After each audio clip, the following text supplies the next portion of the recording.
Live? Okay, I awesome. think we're live. I'm going to be sharing a link. For those of you just tuning in, we are following Swifty from India who's playing for Team Oracle. Um, that is Team Oracle Youth, actually, which is a Southeast Asian, not Southeast Asian technically, but an Australian youth team.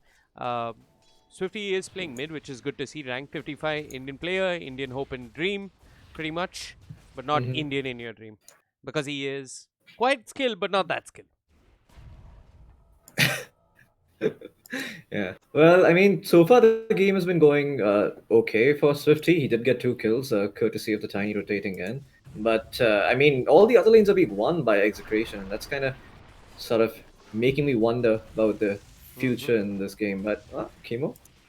Yeah, Kimu's gonna get picked off. I mean, he's won the mid lane very heavily here. I guess it was obviously should be a mid OD, and even with the Astral into Arrow setup, Swifty is up there in terms of net worth. Heck, the OD is behind his own Mirana in terms of net worth.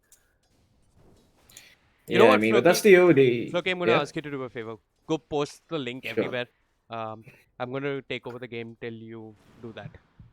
Okay, sure thing. Also gonna try and Uh, fix random idiots from messaging me on Steam. I'm going offline. Uh, I have my WhatsApp or my Discord open. So yeah, till Floki does the mandatory social media, I'm gonna keep my eyes peeled for action across the map as Ramley is just gonna run into Palos. Palos has the rage and it's not an easy pick off, but maybe once the rage cools down, they could try and go again. Vision. Um, quick look at Vision. Swifty's got this one observe one. Just as I take note of it, Chemo there to deward it nice and quickly. Um, if we have any viewers tuning in, I don't think we have any viewers tuning in. mhm.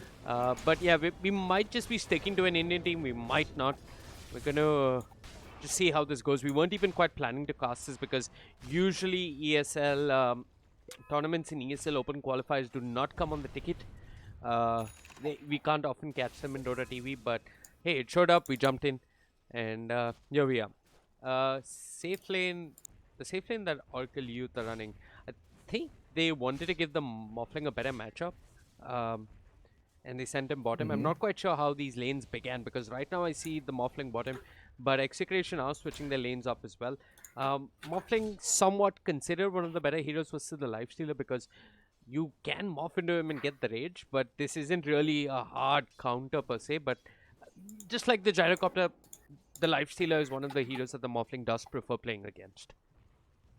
Also, Okay. Floki, if you're done with the social media, you can just look at the stream and tell me if everything's sounding fine, if game sounds are too soft, too loud, anything of that It, nature. just give me a second. You I'm Dota, making yeah, you have time. You make Dota does manage to secure the outpost. We have the 10-minute mark coming up soon, so EXP is what they're going to be contesting. But Liz gets in just 6 seconds before the 10-minute mark, and he's going to claim the outpost for himself. So I believe that's two outposts and all their EXP going the way of Oracle Youth. Uh, Definitely playing the map a little bit better than the supports on the side of Execration. I mean, Chemo, I can't do all that much on the Disruptor. Right now, he's sitting mid and leeching EXP. And a Mirana support only looks really, really good if there is a lot of setup for her. And yeah, this is a Mirana support. Yep, Tide is taking the solo lane. But Execration for now, they are trying to give the lanes to the supports. The OD's just left her lane. Swifty has pretty much just demolished her at mid. Also, Floki, if you do get a chance, PM some of friends uh, such as Negi and No Chance. If you want, you could PM them the stream link. now. Are you talking to me? Yeah, you. I had muted. I had muted myself to check the stream. It seems to be working fine. So Okay, good. Um, yeah, this is a kind of ghetto setup here. I mean, you might hear my mate just yell at me in the background. Uh, Hopefully, once we you get a might small, hear my mom yell at me in the background. yep, and Everyone's just yelling. yeah, I mean, like Floki mentioned somewhat earlier, Indians just really have poor mic. What do you call it? Mm-hmm. Just Uh-huh. uh, Go on, etiquette, say it. mic etiquette. Yeah. That's I it. mean, I'm the right person to talk about it too because I rage all the time. But yeah, 4-4. I'm just not sure where this 2000 net worth advantage is coming from. It looks like the Morphling, Lifestealer? yeah, the Morphling and the Baron didn't do anywhere as well as the Lifestealer and the Tide. I think this is, I mean, if you are a fan of Indian Dota, it's great to see Swifty just win the mid lane. And I he's the only one who's got off to a good start on his team as far as scores are concerned. I mean, he's completely owning this. He nearly has the Desolator complete. He's Oh, just 1k goal away from it. But Ravage into Arrow yes, down team. bottom, but he's morphing strength, and I think Hiles will be okay. That's it's probably 7 seconds of stun, considering that yeah, that's not a maxed out arrow, but that is about a good 4 or 5 seconds of stun, and they couldn't kill the Morphling. Yeah, I mean, as long as the Morphling stays alive in this game and doesn't die too much and continues to farm, I think this should be relatively easy for Oracle Youth. But just as I say that, Swifty dies in the mid lane. Yep, action And the elsewhere as well. Abaddon. Oh, and he just got the borrow time off cooldown, so that's really sad. hmm They're diving for more kills at mid. Ramley's got the brain sap, and the nightmare will be toggled. The arrow not gonna connect. Ramley is gonna be okay for the time being. I mean, this Mirana Tide duo has been so successful in the early game. They managed to secure first blood onto Ramley, and Tide Hunter and the OD got a decent start because of it. Shaunak, this is not PUBG Mobile. And fun, strange tidbit, I might actually be casting some PUBG Mobile. I have really mixed feelings about this. It's I don't know, like being 15 and trying suddenly figuring out that you're homosexual, but it's odd. I don't know. I might be casting PUBG Mobile. I feel partly ashamed and partly saddened. Yeah. Astral into Bottom Arrow. lane? Jesus. Oh no. Yeah, I mean, this Morphling really needs to respect the Disruptor. Yeah, I mean, he was a bit too far forward. Now the Baron gets glimpsed. Calvin does have the borrow time. Should be okay. His courier, not that fortunate. So glimpse doesn't quite net them the second nice little follow-up kill that they were looking for. And Oracle Youth, they were caught snoozing. They lose scores. Both supports have been rather passive on the map for a while. What the hell is happening up top? I see a Bane and Tiny smoked up, but what are they looking to do exactly? I mean, they have points in the Avalanche and the Toss. They could try and set up for a kill. The Muffling is teeping in. Moonlight Shadow committed. Is the burst damage enough? Barely. Palos dies. Yeah, I mean, it was a very necessary kill. If they don't get that, I think everybody just you just lose your tier two at that point because there's nothing stopping Execration from taking that. You use a Fiend's Grip, you use your smokes, and no other hero apart from Swifty is online on the map. Just fuck you, Shaunak. Anyway, back at mid, Ramley eats a Ravage. Ends up dying. Ravage for Bane. I think Oracle Youth should be okay with that. They'd love to chase for more. Liz on the Tiny, looking to set up for more. Tosses the big old watermelon back towards Swifty. Swifty doesn't quite have the Desolator, so he's trying to chip away out this Tide. Not quite sure if he has enough damage, but elsewhere, Astral, Arrow, even a glimpse, but Calvin alive and healthy. Swifty doesn't get a kill. So, Ravage forced. Bane dies. And Oracle Youth, I mean, as soon as they get this Desolator on Swifty, they should look to be making a play across the map.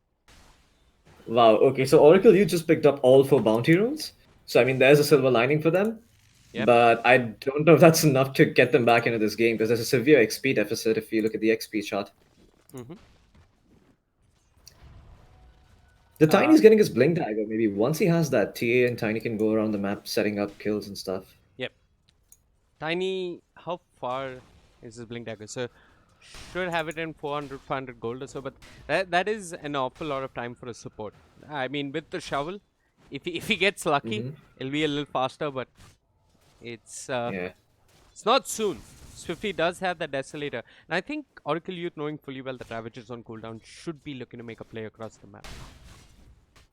Yeah, I think actually, even if they try to make a play across the map, they kind of need to wait for the Tiny Blink because they really have nothing to fight the side of, I mean, Execration. If they just show up with the Disruptor and Tide Hunter, that fight just completely changes directions.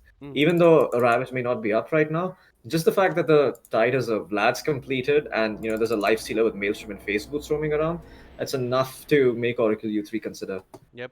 really taking a fight this early. Across the They're just running down lanes. I mean, execution, this is exactly what they need to do. Just make sure that you don't give time offline to come online. Oh, swiftly rooted, the arrow to follow. Even the static storm, they should be able to bring down the TA. The Abaddon comes in, has the shield. Hammer committed. Swifty does end up falling. Hair's looking for more, but the Moonlight Shadow keeps the Mirana alive. And there's even the Astral, if required, for further defense. Palos comes out of the Infest, should be able to bring down Ramley here. There's not much Ramley can do. One Brain Sap, and Astral, the magic damage should be more than enough. The Bane dead. TA dies as well, and Execration, I mean, they're just running straight at them. And it looks as if Oracle Youth have no sort of a response. Like you mentioned, maybe it's this tiny Blink Dagger that really starts to change these fights in favor of Oracle Youth. Yeah, but even then, I mean, your TA just dies just like that. Abaddon, he didn't really go for a point in Mist Coil. He just secured one. Maybe if he had some more points in Mist Coil, the TA could have survived and they could have totally turned the fight. But Yep. instead, choosing to max out the Curse of Awareness, not too sure how I feel about that, to be honest. mean, You can't really run into a Lifestealer and Tidehunter and look to get 4 stacks off or get 4 hits off. It's he overly ambitious, like my dreams of being a tier 1 talent. absolutely. Mine too. But he is a position 3 Abaddon. I mean, you got to give him that. He's not playing. True. He's not playing 5 or 4. He was Yeah, but I think given. it's. Mhm. I mean, isn't this a skill build on core Abaddon?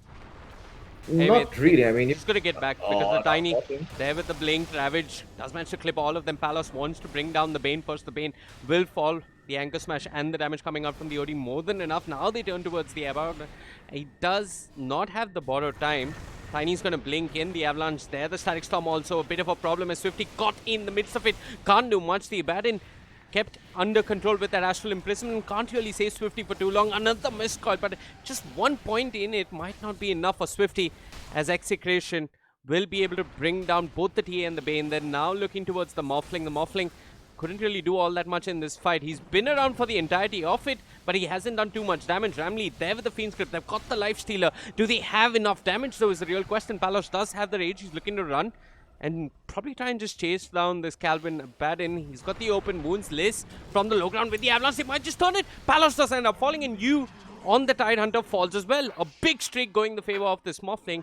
And for the first time in a really long time, Oracle Youth come out on top in a team fight as they bring down all 5 from the side of Execration and lose only the TA and the Bane. I mean, this is such a classic SEA thing, right? You just stay there for too long, and all of a sudden, heroes come with buyback, and you just get slaughtered for overextending. Yeah. I mean, Yeah, I but really thought the Morphling wasn't doing enough damage, but stayed alive for the entirety of the fight. Gets the Lifestealer as well as the Tidehunter. Glimpse this time around, setting up for the Tiny. The arrow on the money ears. The island does help secure a kill onto the enemy 4 position. Hales is back in the fight with the Sanj and Yasha Floki on the Morphling. okay, I mean, that's a slightly weird build. I'm not too sure what the idea is behind that, but I think he just wants to go for that extra status resistance early on, just to help him fight and come online. And that's fair enough. I mean, you have Execration running at you, you don't really want to give up all your towers, so might as well build an SNY and come online ASAP. But yeah, once this Roshan goes their way, I think the game completely changes tides. You don't have Ravage all of a sudden. You don't have. You do have Disruptor all, but your heroes are not in position. So yeah, with this Aegis and the Blink Dagger, I think Oracle Youth should look to make a play across the map. Or maybe they can just continue to farm, because that's their win condition. Yep. Okay, so you think they have the better late game? Oh, by all means, I actually think that they have the better late game. OD is Just the Morphling in TA. I mean, yeah, OD is decent, but OD is this one of the better new heroes versus the Morphling. I mean, yeah, that's. I mean, yeah, that is true, but I'm just thinking about the BKB timings on Oracle Youth, right? You get your BKB on Morphling, you get your BKB on TA, and all of a sudden, I mean, you just start running over Execration because what answer do they have to a BKB? None of the heroes can fight through it. All you need is just one botched initiation or one overextension from Execration, and you can essentially punish them, turn around, and secure the map for yourself. And then it becomes Oracle Youth's game. yep. Well, Execration, they've got the Ravage, but they do know that they are fighting into Aegis, which is why they aren't going to really try and force the issue. Yeah. A little surprised by the Tidehunter's build. He's actually choosing to go for the Pipe of Insight first instead of something like a Solar Crest against the Templar Assassin. Mm-hmm. Could be for the magical damage from the Morphling and the Tiny Yep. and whatnot, but still, The just majority find a of little. Oracle Youth's damage, at least at this stage of the game, is magical. Back in mid, the Yule Scepter arrow onto the Bane, but there's the quick little dispel with the Aphotic Shield. Unfortunately, though, for Oracle Youth, the Abaddon Trapped has nowhere to go, doesn't have the borrow time to work with. He's got the Essence Ring, but he's going to get glimpsed, and he's going to die. I think Tiny Yeah, I knows what's mean, up, and Tiny's just going to try and cut the wave at mid instead. Or go for the courier. I think should look to cut the wave. Oh, nice treat! Gets the courier with that, Yeah. and he's gonna get the creep wave too. But For yeah, this is those what the of Tiny. I really have to look at chat, Floki. People are asking, is this a new game? Mm-hmm. And Uh, Freak, all I have to say is, fuck you. You write about this game for a living. Don't forget. yeah, I mean, all these people trolling us, they kind of are co-workers, guys. So don't make some weird face in chat and be like, "Oh, look at that guy. He's gonna get chat." Yep. Yeah, but We I love have to chat. say though, I mean, of course we love chat, except when Shaunak and Vignesh are in it. Mm-hmm. Apart from those two people, we love chat. Yeah, you were But saying. yeah, I mean, there's a lot of miscommunication going between Oracle Youth because the Abaddon and the Bane. I mean, the Bane just gripped the lifestealer mid, thinking that his teammates are going to rotate over. Swifty is all the way in top lane, pushing the creep wave out. This is just a matter of simply looking at your minimap and thinking, okay, like, can we really kill the hero if I don't have my code around? And I think they need to be communicating a little bit more, which doesn't seem to be happening right now. Yeah. I think Oracle Youth are not quite sure if the Morphling does enough damage. And whether in a grip they can bring down any one target, especially the lifestealer with just the Morphling around. Uh, they were kind of unsure about how much this Morphling really provides in terms of damage, which is why the Bane hesitated. And it was really, like you said, they're clearly not communicating amongst themselves. For those of you Mm-hmm. though just tuning in, this is the ESL Los Angeles Southeast Asia Open qualifier. There's only one open qualifier. This is what Floki confirms, but I know how these things change in the DPC. There's one open qualifier. Top two Yeah. teams go through. We have a couple of Indian players in Indian stacks, and we're going to try and follow them as much as we can. For now, though, it's 50 playing with Oracle Youth, which is an Australian-based stack. Negi, Mm-hmm. Blizzard, Negi, Blizzard. So Blizzard stepped in for Pasol in that lineup. So it's Negi, Blizzard, No Chance. Um, who are the other two Mm-hmm. players? Who's the other support? Parasite? And whoops. Yeah, Parasite. Parasite. And who am I missing? I counted four. Okay, 1 second. Okay, let me do that. There's Negi, there's no chance. There's ZXE. Ah, ZXE ZXC. is the one you're ZXC. missing. Yeah. So yeah, the five of them, they're taking part in the qualifier as well. Crowley or Ronak is playing in a team. I'm pretty certain. At least that's what he messaged about earlier today. Liz is going to find the tide. Now, there's really not much you get from the outpost at 25 minutes in terms of EXP. So the tide really had no business hanging around and trying to contest the outpost. Doesn't really hold on to it for too long and just feeds away his life. So with the tide off the map, Oracle Youth are immediately going to try and push for objectives. Okay, how berserk are we allowed to go on this stream, Viveka? Like, how far are we gonna go? Is this PG-13? I think 18. But racism is 18, not okay. PG anything. Yeah, of course not. There is no I like how parental you... Jesus Christ. that, I like how you... yeah, I like how you mentioned that. But yeah, I mean, that was just a wiener measuring competition from the tide. He's like, that's well, my dick is bigger than yours, so I will that's. take the shine in front of your I face. mean, at 12 I was measuring my dick, so you don't. It's acceptable. It's below PG-13. Okay, I mean, double astral into an arrow on this Abaddon. I mean, He's got the yeah, I border think he's time. pretty. He's dead. Nando's is building up astral stacks at this point. Yep. They're not even seriously killing him. Now they will, though. Or is he gonna take out one more astral? Could have done that actually if he wanted to. So G Freak or Vignesh lets all of us know that Crowley's playing in a team with 3 Malaysians and 1 Pakistani. Interesting. Yeah. Liz, Huh. Yeah, go on. yeah, he's just skipping the wave every now and then. He was saying. Yeah, Titan Sliver drop for Morphling, so that's a huge damage increase. Yeah. on her. Just 16%, 16% extra damage. You also get a bit of status resistance and a little bit of magic resistance. Everything that the Morphling needs this game against the OD. Great neutral item to find. Yeah, he's had good luck with neutral items, right? He had the Vambrace earlier and now picks up the Titan Sliver. Coincidentally, for some reason, he's building a Sanjanyasha and status resistance. He Hmm. has more now. Yeah, I mean, if he gets a satanic with the Titan Sliver in the inventory at some point in the future, he'll have close to 50-55% status resistance. All Jeez. down bottom though. I got that. Shotgun Morphling. Shotgun Morphling. Yeah. The wave is pushing down bottom. I mean, Oracle Youth, the back Floki, it seemed like they had a rough early game, uh, but they are way much back, and I think this is going to boil down to who takes fights better. Speaking of fights, the Tide gets tossed out of position. Now he has the Ravage, but he doesn't have teammates in the vicinity. They're trying to run down this Tiny because they know that this Tiny is the main source of lockdown that Oracle Youth rely upon, and with these constant nationals, this Tiny should be dead for sure. They won't commit the Static Storm. They've got the Mindbreaker on the OD, and that should be enough to control and take down that Tiny. Yeah, they really can't jump into that until the Morphling gets a BKB or a couple more items, and this time around it seems the Morphling will be going for the Ioskadi. So once they have that, fights like that become a lot more plausible for them to take. Yep. Swifty, he's suffering from damage issues in fights because he's not able to pop his BKB, and as a result, he just gets anchor smashed every single time. Is he even coming to fights? Yeah, I back mean, at mid lane though. uh-huh. Yeah, the Abaddon just doing what he needs to do, Yep.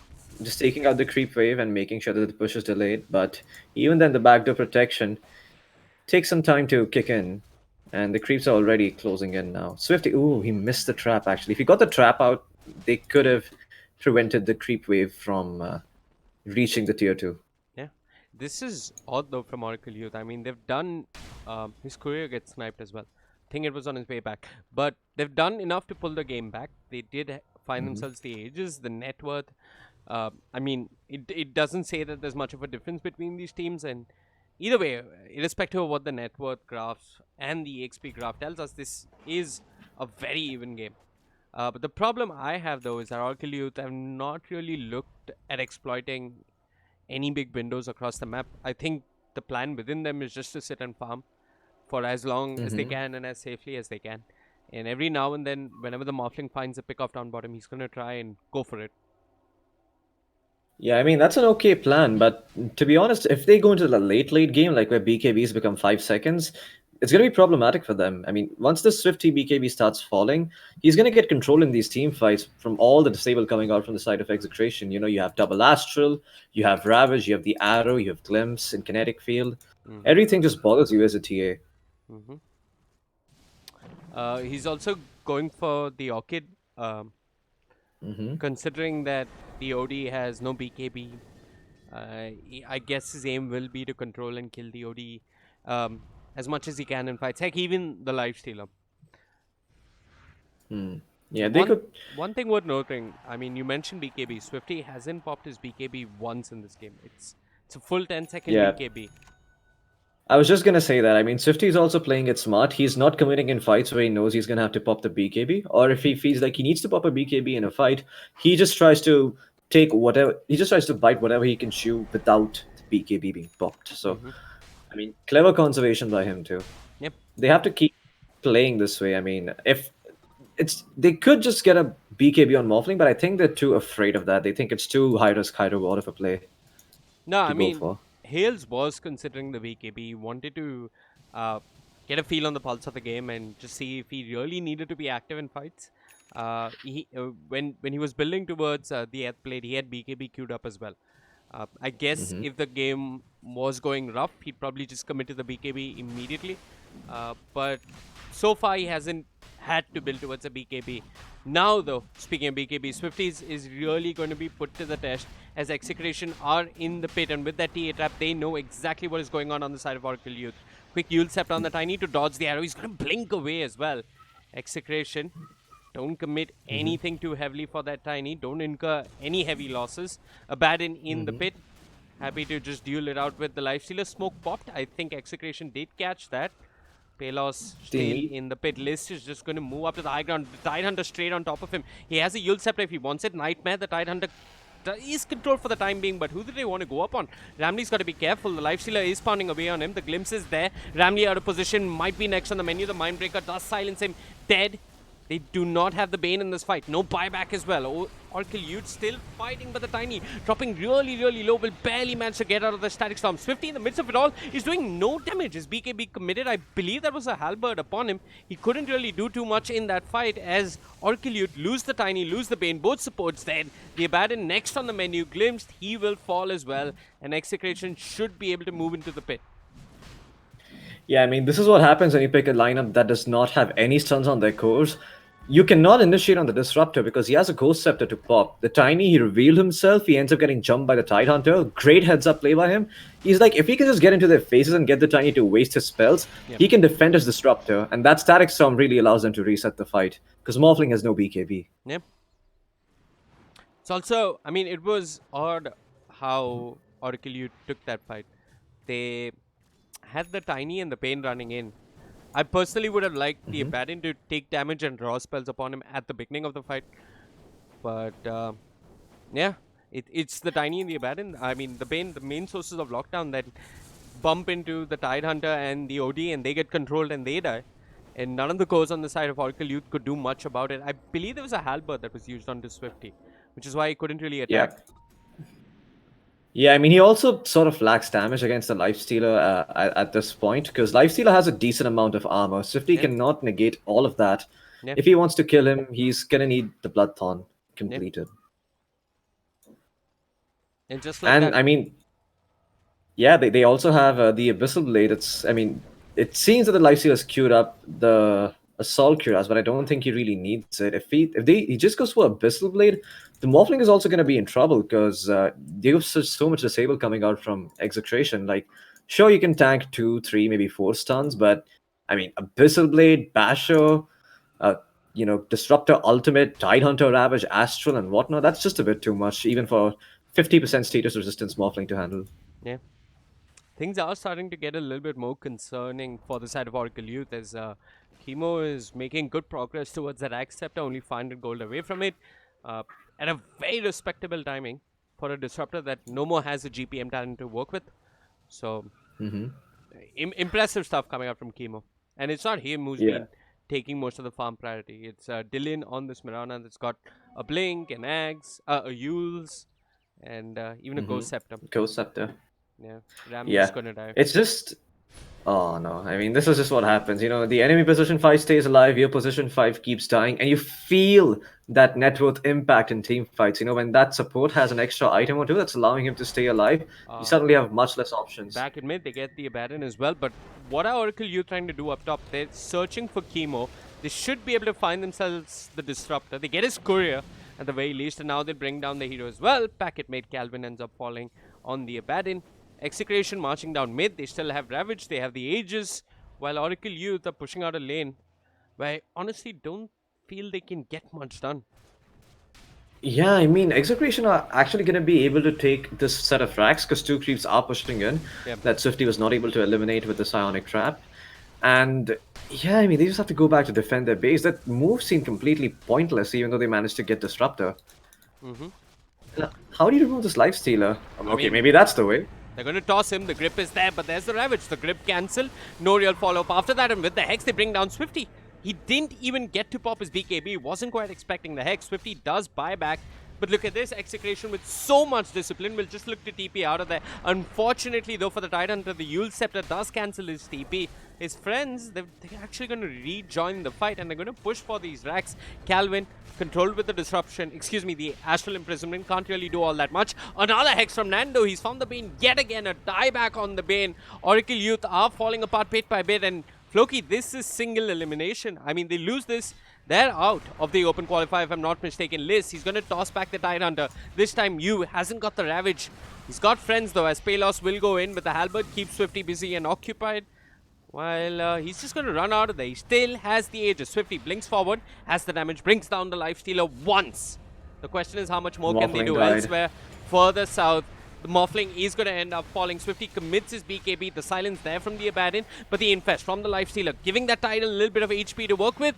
And with a quick and sweet little backstroke, Execration are not going to lose all that much. They lose the Aegis, they force a buyback, they secure a dieback on the Bane, and that's it. That's all they lost. Aegis. Yeah, I mean, just one tiny mistake by Swifty. He didn't expect the Hex coming in. I think he didn't click on the OD's items, and as a result, I mean, this fight turns around completely. This just shows how much less of an error window you have on course compared to support heroes, at least at this level of play. You just make one mistake, you just don't pop your BKB once, and the single opportunity you had to turn the game around just slips away from your hand. I've got to mention the kind of confidence Palos has on his lifestyle. I mean, he doesn't feel like he needs an Abyssal. Doesn't feel like there's a lack of lockdown for a Morphling. Yeah. I mean, fair enough too, because the Morphling didn't go This BKB, but time, no Palos, life they're going to steal? go up on him. The silence there, quick at plate coming out from Hales. They'll bring down the life stealer. 93 seconds without him. This is Oracle Youth's chance to go. They found you. They have detection. Waveform forward. Hales should be able to secure the skill. The adaptive strike, a couple of hits uphill. The mischance not there. The life stealer and the Tidehunter both end up falling. An execration looking to run with that moonlight shadow, but Hales giving pursuit will at least secure the outpost if nothing else. Yeah, I'm not sure if that outpost is actually worth contest or stopping for. They could have gone forward and got another kill onto Chemo if they really wanted to. Yeah, they didn't have vision, and the Morphling did waveform Yeah. ahead. Has he got 2 waveform charges? Yep, he's level 25 already. Okay. I mean, Anything in terms of level 25 talents that you think is really going to change the game? not really, to be honest. Swifty's going to get the meld hit bash. Melted Bash is great, but I don't think that the lockdown is going to be that much of use. He's just going to need the the Orchid Nullifier to deal with the Disruptor anyway. Even if he goes for the Bash, there's a chance that mid attack you just pop the Coast Scepter and you don't take any damage. It's all about killing the Disruptor in these team fights. As long as they kill the Disruptor without committing too many of their resources, they're going to be able to take the team fight. Yeah. Oh, no, Rambley.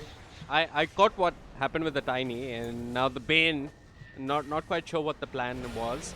Swifty joins the fight. He's got an Orchid, but like we mentioned earlier, there is a Ghost Scepter on Chemo. Chemo still alive. Will drop the Static Storm, ends up falling, paying with his life, and nobody's paying any attention to it. Swifty caught in the Static Storm. He won't be too bothered by what Execration are chucking out at him, and he can rejoin the fight if there is lockdown. But it looks like there isn't much, and Swifty's just going to commit his BKB with the Tiny dead, with the Bane dead. That's all the stuns that they've got on the side of Oracle Youth. Yeah, there was an 8-second BKB pop by Swifty, so he's now down to 7. That is a bit of a problem now, because as soon as the Swifty's BKB charges hit 5, he's going to be in a world of trouble. At that point, he better have enough burst damage to kill whoever he decides to go on. Back at mid, Nando just disrespecting them and gets punished. I'm not quite sure what the plan was. That's a godlike streak being given away for nothing. I mean, there's literally nothing he gets at the back of that. An abandoned kill? Is it really worth it? I mean, the Morphling is just going YOLO because she knows that there's no OD in this fight. I mean, if they force a buyback and they manage to get away, it's a huge win for Oracle Youth. But nope, not going to happen. Back up top, Yeah, Clash and Nightmare. Is anyone TP in? The Fiend Script is there. Yep, they are running there. The Tiny is on his way. Yeah. He has the 4 stuff at the ready. He has the Yule Scepter too. Wait, look at this. They're going to join the fight. They'll bring down the Bane, and now the Tiny all by himself. His cores haven't arrived. The arrow is there. The bash as well. Liz will end up dying yet again. Both the supports from the side of Oracle Youth die without accomplishing too much. And now Calvin comes late to the party. No one really wants in.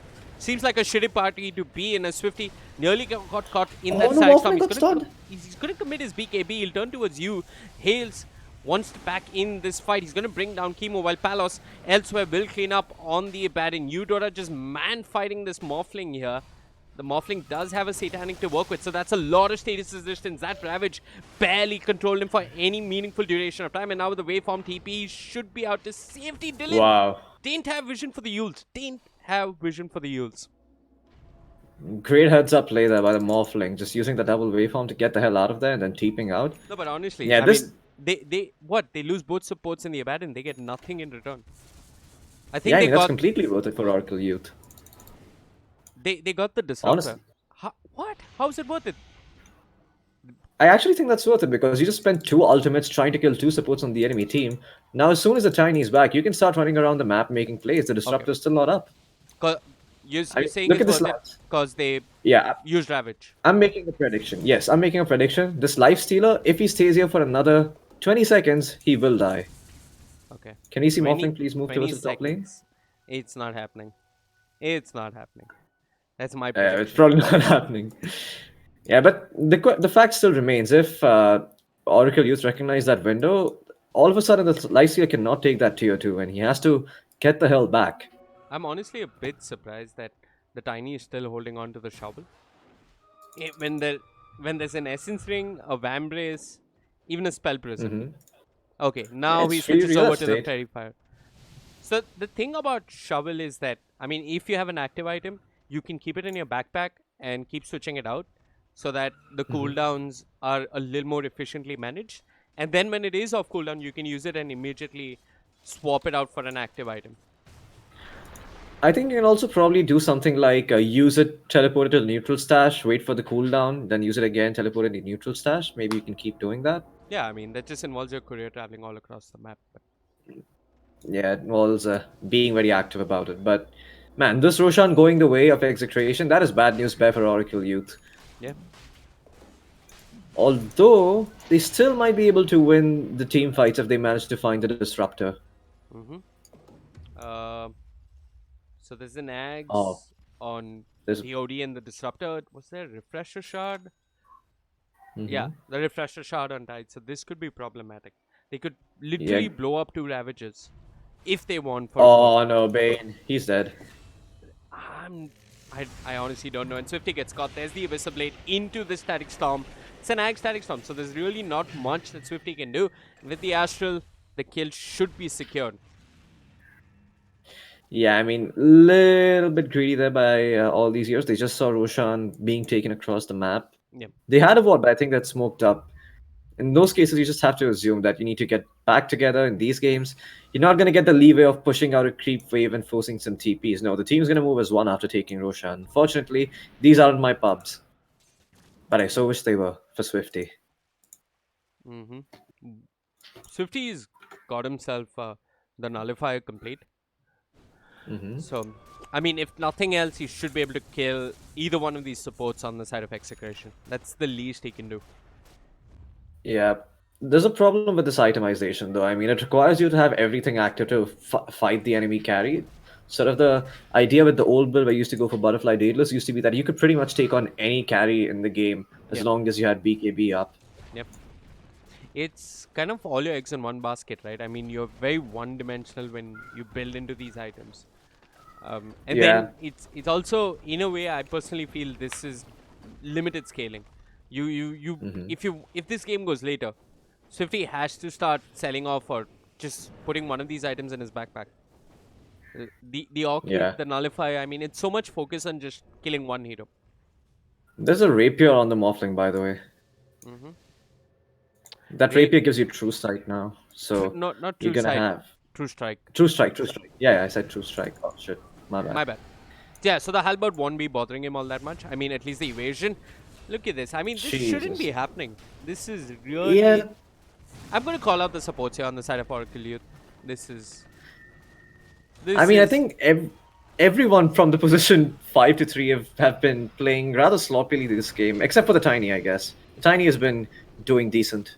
Yeah, the Tiny definitely has tried, and now he's got Nando on top of him. Odi. I think he hesitated with the toss, the damage more than enough. There's the rapier on the Morphling, like you mentioned. Goes in, starts spawning away on Nando. The magical damage not enough. Nando has the cheese. There's Swifty with his BKB, but a quick halberd, if I'm not mistaken. Nope, no halberd at all. Swifty just getting bashed, not able to do as much as he'd like. First ravage of this fight. There's second ravage to follow. The hammer committed. They'll bring down the Tiny. The Morphling will fall as well. That's the Rapier on rapier. the floor. This is GG, well played.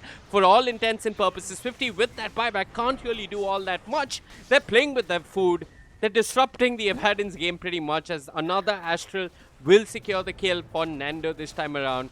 Gem on the floor, Rapier secured, Oracle Youth, well, they can make the most of their cafe time if that's what they want to do. Ramley yet again just walks in, has the Fiend's Grip. I guess it got quickly cancelled by the Glimpse. Palos is pounding away on Swifty, who's been disarmed by the Halberd. He can only watch as the Bane falls in front of his eyes, and now execration. This is classic SEA pub BM. Kill them in their Yeah, fountain, kill them in their base, kill them everywhere. kill them everywhere. Kill them all. Inspired by Metallica, but yeah, GG's the call. Have to say, support play a little bit sloppy on Oracle Youth. Maybe if it was a tad bit better, Execration would have gotten a better run for their money. Yep. Still, though, gotta commend the coach on the side of Oracle Youth, apart from the Abaddon. They did a really good job of holding the game. Yeah. I mean, I think we The can definitely. Abaddon has lesser net worth than the Tiny. Yeah, I'm genuinely not much of a fan of this three position Abaddon. Yeah, it's I mean, you can look at the yeah, cores it's on not the the other side, greatest. right? Like Chemo has more net worth than the Abaddon. I mean, even the Abaddon, like his deaths are meant to be like at least space creating deaths. I personally Hmm. felt that like none of his deaths really petered out anything of significance from execration, and he died, and there was not much his team could do on the back of his death. It was just another death, to be honest. Yeah, I mean that's the case. Even the Bane, Ramley, just giving up so many kills in the game. I think in the first 10 minutes he died like 3 times, and then he just proceeded to do nothing for the rest of the game. I didn't feel his impact in this game at all as a Bane. Okay, I think we have another game to jump into. I'm just looking if oh, we have Ronak who's playing with three Pakistanis and sorry, three Malaysians and one Pakistani. I'm not quite sure who the Oh, Pakistani is, but yeah, we can jump into this game. I'm going to quickly update the stream title for you, Floki. This is Undergods which versus Motivate Trust Gaming. It's in the draft oh, phase. okay. Yeah, there you go. Found it. Yep. Okay. Wait. So what is this again? The Oh, this is the Indian stack.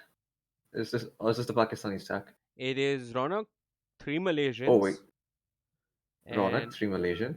one Pakistani. Ah, okay, interesting. Yeah, I think Ronak is Boo Boo. he's rank 1593. Okay, I was just wondering which account was his. Wait. Let me jump into the game. Okay, so one Yeah, Indian out, another 4 5 Indians remain. Let's see how far they go. yeah.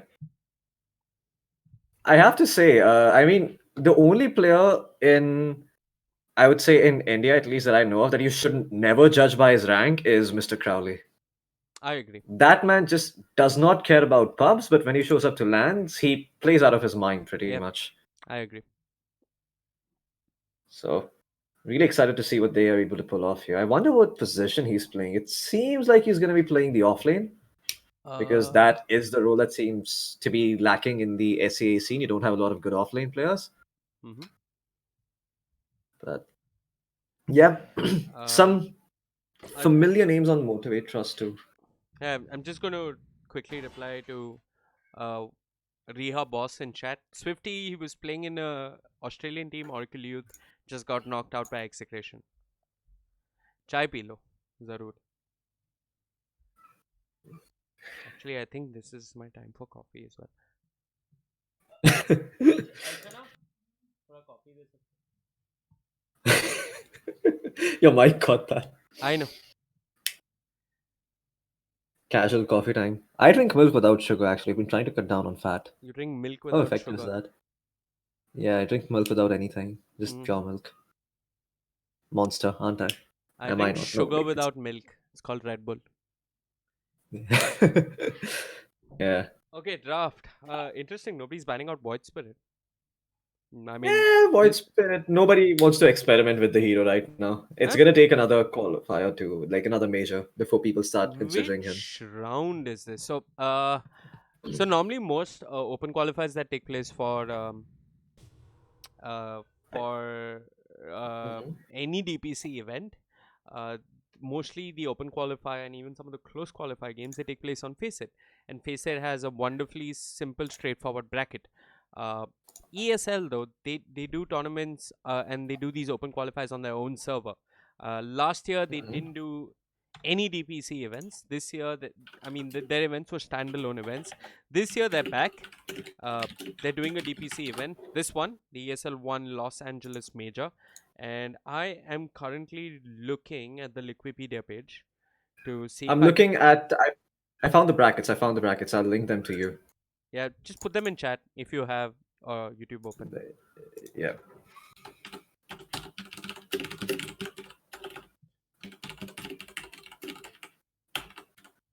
Guys, I really don't. I haven't started moderating this chat, which means I haven't put Nightbot, which means I think anyone can share links. But please, guys, don't go around sharing pornography on my chat and so on. You can DM me the pornography, not in public. Yeah. Okay, what is Ronak playing? That was what Floki wanted an answer to. It looks like he's going to be playing the Tiny. Tiny. So Yeah, that's just Ronix Hero. I'm just curious Just though. goes around tossing I people. I think he's core Tiny though. You really think so? Yeah. Did you Yeah, put it's an offlane Tiny. It's did an you put offlane the Tiny. link in chat? Yeah, I put the link in chat. What I rubbish? put it through my personal ID. Yeah, I did. I did. You can see it on YouTube. There's my name, Hirak Thakur. Here's the bracket link. I don't see it. Anyways, I think you should refresh your stream page. I did. Do you see? No, Floki, you're I can leaving. see. Do you see the Oh, rest of oh the chat? wait, 1 second. Do you see a I okay. guy? I sent it in again. I sent it in again. Wait a second. Okay. It should. Is it there now? No, I can't send links for some reason. It's probably the default policy. Wait, let me just give it to you on personal chat. You can put it in there. Give it to me on Steam. Yeah, I did. Yeah, so Mr. Crowley, he is okay. So he is playing a position for Tiny, and it's gonna be an offlane Clockwork, I think. Yeah, he's got the Quelling Blade and the double mangoes, so that's what they're gonna be doing. Yep. Hold on, Ria boss.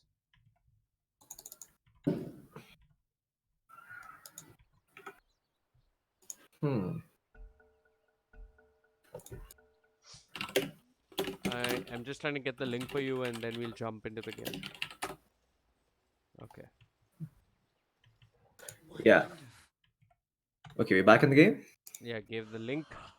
So what round is this? I didn't look at the bracket yet. This, I think this is round of 64 64. still. Yeah. Yeah, it is under gods, right? Yeah, okay. No, it's the round of 32 actually. So they won their first game against Team Sabog, Mm-hmm. and they're going up against Motivate.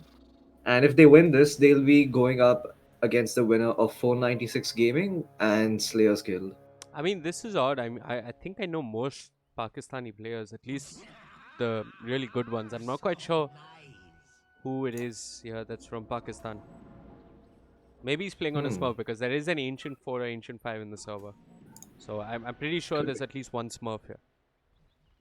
I wonder what the ping connectivity is like, because last I remember, Pakistan has slightly poor connectivity to the Southeast Asian region, but Depends. hopefully good ISP. Yeah, I think it comes down They to all play Singapore, right, Floki? They don't play on an India or Pakistan server. that's true, but even then, I think in general, Pakistan players had worse connectivity to SCA than Indians Us? are because of. I think that's the case. I'm not too sure. Mm-hmm. I have to say though, kind of an ambitious build here by the anti-mage going for the Orb of Venom early on with the Pool Tango and his own set, of course. But once Crowley's trying to pull the creep wave, it seems, or he was trying to snipe the courier. Mm-hmm. Yeah, So it is a support tiny. yeah, it is a I'm support time. He was trying to pull the creep wave, but he was not too successful. I'm a bit surprised because I just personally feel that maybe Southeast Asian teams wouldn't be comfortable letting someone they don't know or don't communicate with play support. Um, it's the first time I'm seeing an Indian play support in an SEH stack. I think this is the first time we're seeing an Indian play in an SEH stack.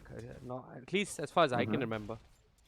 I'm not counting the Yeah, first Signify, which had a couple of Filipinos as a Southeast Asian stack. huh? That's true. Um, I'm not sure what Crowley's trying to do here. He he just angrily tosses back Boombell into the middle of three creeps, but he tried to pull the creep wave, and Boombell was able to drag them back, make sure that the creep wave does not get pulled. Yeah, I think So yeah, his aim is just it's still to try and mess with the wave as much as he can. yeah. There is a good silver lining to this, though. The fact that there are double range creeps in the lane, so Clockwork can actually have the lane pushing towards him now. The Hmm. Bane is trying to rectify, but Crowley can contest. Yep. How's the mid lane doing? OD versus Ember. I think this is should be a matchup where the OD does slightly better. Hmm? I think Ori actually wins this matchup. Up until level 3 at least. After Ember gets that third point in Flame Guard, the 360 damage block, that's when OD finds it difficult to lane against him because then you cannot pop the Flame Guard. Hmm. Do you think he Even level. does the 1 point into Yeah. Arcane up early? I don't think that's a good idea, to be honest. Because you have very little mana to be able to use that well enough, especially when you're spamming your Astral Imprisonment like that. Look at that, the OD is already out of mana. And the Ember is absolutely unafraid. He could have actually maybe even threatened a kill if you really wanted to, there with a sleight of fist. Hmm. Back up top, though, we might be getting first blood. Boombell? Never mind. Nice nightmare on the Clockwork. He was able to make sure he doesn't die because of that. And he's got to be careful in the mid lane. I mean, he's got one astral, just about one astral, and Trust could go looking for a kill, but he's fired out a sal. Should be okay. Back up top, there's no way they really kill this AM. I think the plan is to just give as much EXP as you can to the Clockwork, so that he can move around the map and try and set up for kills. Um, how's the safe lane looking for the side of? I mean, I don't even know what are they called? Motivate. Motivate gaming. It's Mot- motivate with a D instead of a T. okay, Motivate Trust Gaming. Yeah. Yeah, a typo. Hap- And Mm, is this like I think I that was don't intentional. I think it's like a it's you know how back in the early days of online gaming, you used to put numbers and signs and all those weird symbols in your name. That's what this feels like. oh, back at mid, Invis Rune from the Rubik. They lift up Danny. They've got the Flame Guard, the Fate Bolt. Not quite sure if it's enough damage. Danny, Yeah, he's we're going to extending. man up with the Fairy Fire, but he's not going to find the kill. Heck, they don't even chew through the Flame Guard. So Trust makes it look really Yeah. simple there. Oh, and he finds the regen rune. This is such a good scenario for Ember. I mean, he's practically won his lane at this point, and Danny knows that for a fact. Yeah, Sanity even looking to just cancel the Regen Rune. Um, does he? Nah. If there's one hero that doesn't like playing from behind, it's actually the OD. He's one of the Yep. worst heroes to play when you're behind in a game. And back down But bottom, they actually end up finding the lifestealer with a return. yeah, I mean, this is odd. Like, he didn't even get an opportunity to commit the rage. Rage was still available when he died, so I guess the lockdown was perfect. Speaking of perfect lockdown, they're going to try and bring down this AM. Jolly and Crowley team up, so both one positions die across the map. But purely in terms of laning, it looks like the net worth lead is in favor of the Dire. The CS Yeah. battles being won by all three cores of theirs, pretty much. The AM doing each and every core just outdoing the enemy core in their respective lane. Yeah, the OD is seems to be suffering. Okay, oh right, yeah, you're right. Never mind. I thought the Ember was on Crowley's team for some reason. Brain fart. Mm-hmm. The Ember's going to become 6, and that's another problematic power spike that the OD's got to deal with. Back down Back down bottom. bottom. Yeah, Rage forced, but Lifesteal is okay. Back up top, Crowley. I'm not quite sure what he was trying to do over there, but he gets picked off. And yeah, not the best of start here so far for Motivate Gaming. Yeah, the anti-mage too, maxing out that mana burn, just improving his laning presence. So Crowley has to be careful not to get caught out like that. I mean, we talked about this earlier too, I think, in a pub where we were just talking about how getting that Orb of Venom, Wraithband, and Power Treads just makes you so hard to lane against as anti-mage. Like, it just Hmm. becomes impossible. Down bottom though, Crowley, I mean, he just comes in with this strange sense of purpose as he wants to bring down this Rubik. That's 3 heroes down bottom from the Radiant, and they're still struggling to bring down this Rubik. Juking in the trees, Trust still alive, but Crowley does have an avalanche and a toss, should get the kill. Problem Yeah, is, does he but get out alive though? He's got stick I charges. The hoop stomp he is should. there. Not much retaliate damage. Can clearly toss someone out of position in a couple of seconds. Boots winless. He's got movement speed as well. Should make it out. Yeah, or Boombell might just go in for the last right click in. But yeah, he sees the pull happening, and oh, he actually prevents the. What? Yeah, he should be able to prevent the pull. There you go. But yeah, the 5 minute siege creep, it's gonna just destroy this tier one as the lifestealer does not feel comfortable. Yeah. He's actually gone back up top where he also won't have a good time because the anti mage has power treads, Orb of Venom, and a Wraithman. Yeah, I mean, this is a problematic start, right? Because you mentioned how the OD doesn't like playing from behind. The OD's not had the best start to his lane. The Siege Creep is doing real work down bottom. I mean, you can see Trust on the Ember even just taking the tower aggro upon himself. So they won this tower very early.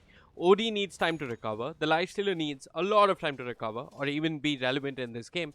It pretty much just boils down to the clockwork, this Tiny and the Winter Wyvern, and how much space they can make across the map for the other two cores. Yeah, and Crowley too wasting his time down bottom trying to get XP. He does it level 4.5, but yeah, this is the time he's not spending going around the map setting up kills. But to be fair, who does he even set up kills for at this point, really? It's him and The the clockwork. Clockwork just turned level 6. Yeah, I mean, it's just them against the world. Yeah, it's him, the clockwork, and the Winter Wyvern. It's pretty much what they can do and how much space they can make. Because the OD, I mean, sure, the OD's found some space with the Ember moving down bottom, but it's really not enough. He's gonna need at least a 4-staff plus Ags, or maybe an Ags plus one more item to really get going in this game. Yeah, I like how they've left the lane to the Rubik too, back at mid, so Yep. the Rubik hits level 6 so early on in the game. And yeah, I mean, this is going to start to be a problem for the side of Undergods because you have such a tempo-oriented lineup on Motivate. You have the Centaur, the Ember, I the think you Rubik, mixed and up the Bane. team names. I think it's... Was that Motivate? Oh, my bad. Yeah, No, no, I no, mixed you're up the right. team name. It's a problem for Undergods. You're right. Oh, okay, never mind. You're right. Yeah. Yeah, no, I have that same issue when you don't see the team logo on one side. It's like, oh, which team are we talking about again? But yeah, I mean, a very tempo-oriented line about Motivate Gaming. This essentially means that they somehow need to scrap something out of this laning phase if you're Undergods. And the Clockwork Hookshot is online. That's what you have to bank on. If you can secure a kill onto the Anti-Mage or the Ember, both of which are actually highly improbable, you will be able to make a comeback in the game. Mm-hmm. Because your other option is Centaur, and that doesn't seem too attractive. We're soon approaching the 10-minute mark, Floki, and I think we... Oh, what? What? Wait, what? Did it just go I through got him? that. I got that, and Crowley tries to even interrupt it with the avalanche, doesn't quite succeed. The clockwork caught in his own cogs will end up dying. The cold embrace not enough to keep him alive. All the magic damage coming up from the mana void, and Crowley all by himself couldn't quite interrupt the outpost that the Bane was trying to secure. As at the 10-minute mark, Crowley as well as the clockwork end up falling. A lot of EXP just going the way of the Dire. They had both outposts, right? Yep, they had both outposts. Yeah. This is wow. Gabe Newell, please fix what the hookshot literally went through the Bane. That was not the kind of fight that the side of Undergods were looking for. That is Man, this what is just bad RNG, honestly. it's unfortunate, and yeah, sometimes the dimensions of the map aren't quite what they appear visually. Or Yeah. See, or Bane's just been doing keto and he hasn't told any one of us. yeah. I was gonna say that Void Spirit has been making some changes, some patch changes of by himself ever since he was released. But yeah, that didn't sound too funny. Hmm. You clearly have the edge on humor. But yeah, 11 minutes in, not a good start. I mean, this start by the underdogs. Yeah. Undergods. Undergods. Jeez. Yeah. What the fuck is undergods? Underdogs is the thing. There's nothing called undergods. I Anyway, think that's the clever. I think that's the clever thing that they are trying to do. Huh, there's, everybody calls themselves there's underdogs. What if nothing you call clever yourself about their name, and underdogs? there's nothing clever about as to how they're getting run at in their own jungle. They'll keep the disruption just so that the Winter Wyvern can't be too occupied in the fight. They'll go for the OD. The OD dead. Rubik trying to run, but the Arctic Burn and a little bit of damage from the Clockwork enough to take him down. Now with the Stampede committed, they really want this lifesteal. Who's hidden in a neutral keep, doesn't have the rage, gets rooted by the Searing Chains, and ends up falling. 2 cores, 1 support, and all they get are 2 supports. I think this is a trade that MG Gaming are going to be happy with any time of day. Yeah, I mean they. This is exactly what they want. Your anti is just farming across the map. He's about to finish his Battle Fury in a few minutes, Yep. and then your game is just on. The Ember Spirit too. He's about to finish his Maelstrom. I mean, okay, not finish his Maelstrom, but he's finished his drums, Wraithband, and he's already working on his Maelstrom this early on in the game. Usually, Ember has a rough time in lane, and then he makes a comeback by fighting and stuff. But that just hasn't happened this time around. I mean, he's just completely owned the lane. So he has this insane head start, which means he can literally jump onto heroes, and there's nothing that they can do about it. The life stealer, the OD, they don't really have an answer for this Ember. Yeah, not really. Do you think this is a big outdraft coming up from the dad? Mm, I think it might be, but I also want to put some. I also want to give Undergod some flack and say that they didn't play their lanes properly. Mm-hmm. At least not the way they were imagining to, with Crowley not being able to pull the wave. They make their way towards the anti-mage. Nice toss back. Wow. They'd actually used their disables perfectly over there. Because if they didn't, the anti-mage would have actually made it out. So maybe this gives them a small window of opportunity to make some plays around the map. But just as I see that, back down bottom, the Ember's coming in. Yeah, the chains are there, Jolly. I don't think he gets out of this alive. So he doesn't stop the tower from falling, doesn't deny the tower, and gives away his life as a get one, get another one free for the side of the time. Yeah, and I mean, they got the kill on the anti-mage. He's just like 400 gold away from the Battle Fury. And even if the Battle Fury was late, Motivate Gaming have the draft they need to make space for the hero. So it's really just like, one good insurance policy on top of another. It's like you get your life insurance, and on top of that, you have money sitting in an FD if things go wrong. Yeah, I mean, they couldn't have asked for a better start here. Um, Yeah. What do you think this lifestealer needs to build if he wants to help? I mean, he has the Maelstrom, but that just doesn't seem like it's gonna be enough to fight Motivate. Yeah, I mean, this is pretty much the new standard build on the lifestealer. Maelstrom, Halberd.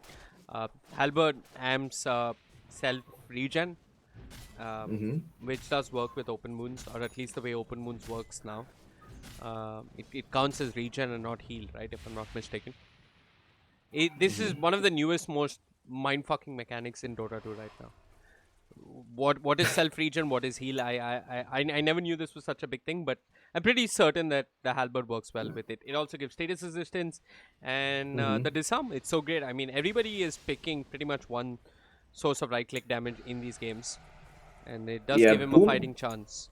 He's got to be careful though. The centaur could have He's fine. chased him There's for a no kill. blink.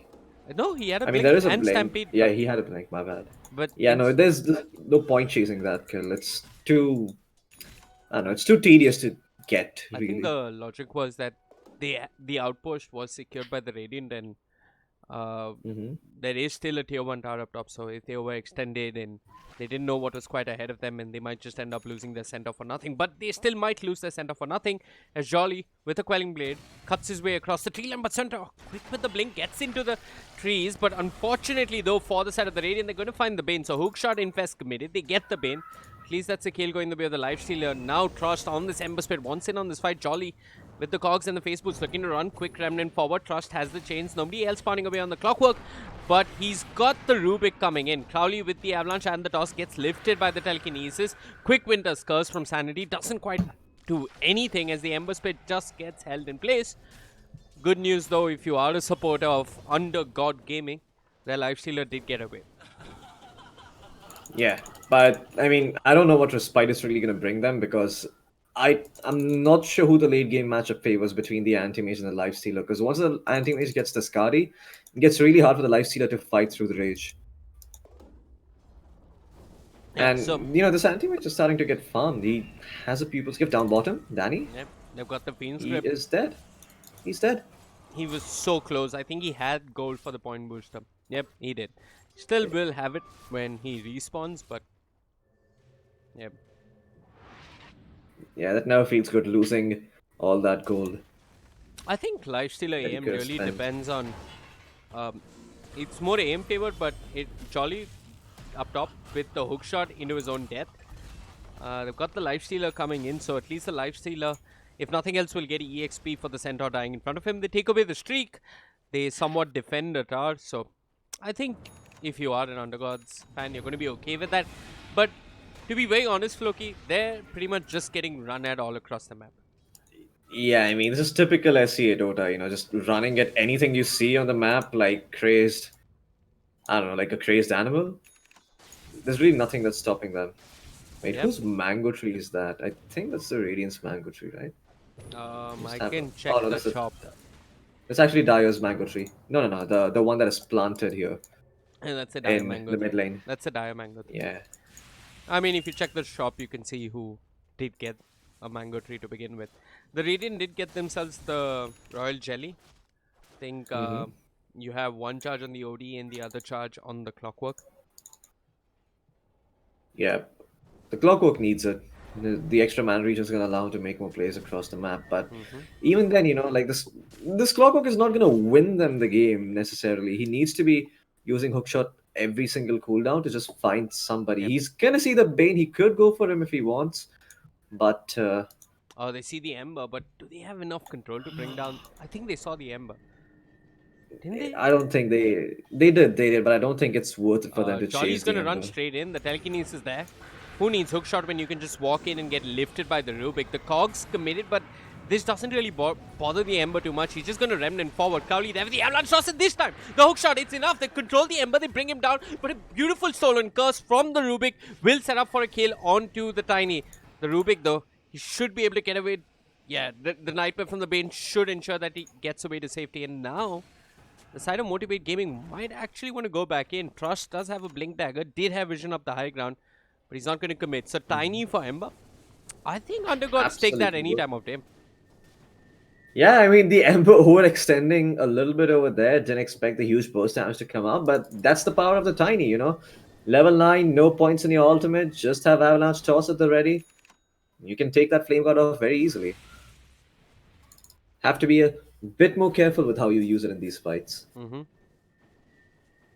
But once this Ember gets BKB, life is going to get difficult for the supports on the side of Undergods Gaming, even the Clockwork, because it's just going to be impossible to run away from him or to control him. Yeah, Uh, it is. and I think that's when uh, the question about what is this lifestealer going to build into really starts to matter, because I think he needs an abyssal. Because you have an AM, you have an Ember. He's got to ensure that after the halberd, he starts building towards an abyssal blade. oh, they're going to take the outpost right Such before the a smart 20-minute move. mark. Yep. Beautiful Hoof Stomp as well. They found both supports. The Wyvern and the Tiny both will fall. Great set of chains coming up from the Ember as well.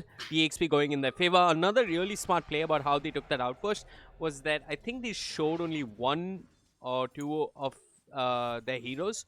I think a Yeah, good they three showed or the four of them was anti-mage. smoked. So Yes, that's why that's exactly what they did. yeah, that's why the Crowley, Tiny, and the Winter Wyvern ran towards the outpost to go and try and secure it, because they assumed that there were only two heroes in the vicinity. All of a sudden they see all five and they die. Yeah. I mean, the anti-mage can just literally do that whenever he wants to, because at this point, who's stopping him? Even if the team wasn't there, he can just stand right there, force out some TPs and just blink the hell away. Yep. Because he has a Manta style 20 minutes in, and he's already halfway through the Basher. Yep. I mean, this anti-mage is starting to look really, really scary. Once he has the Abyssal Blade, I think they can just go take Roshan and go high ground, really.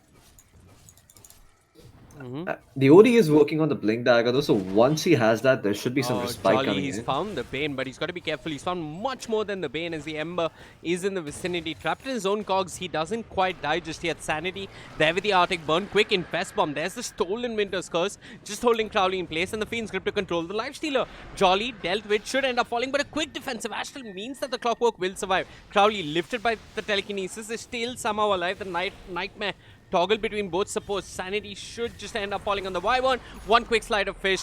The Winter Wyvern is dead, but he's going to buy back immediately.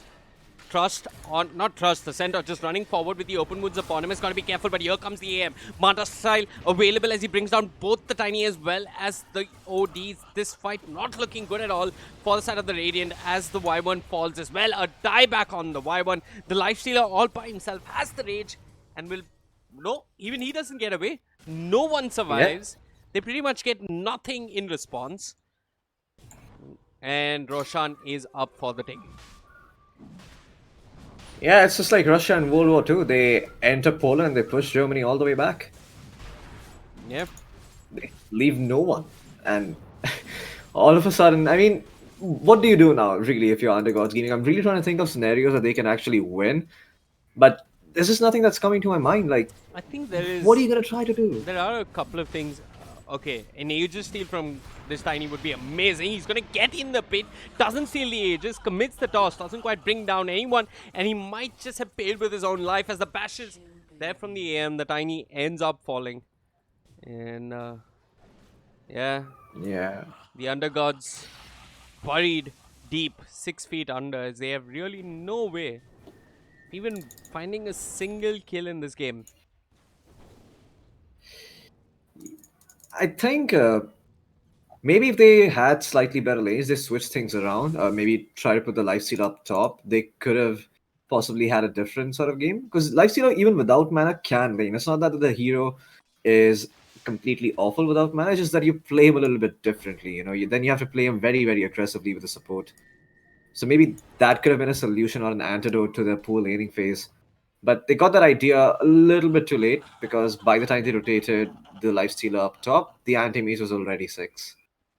Yeah.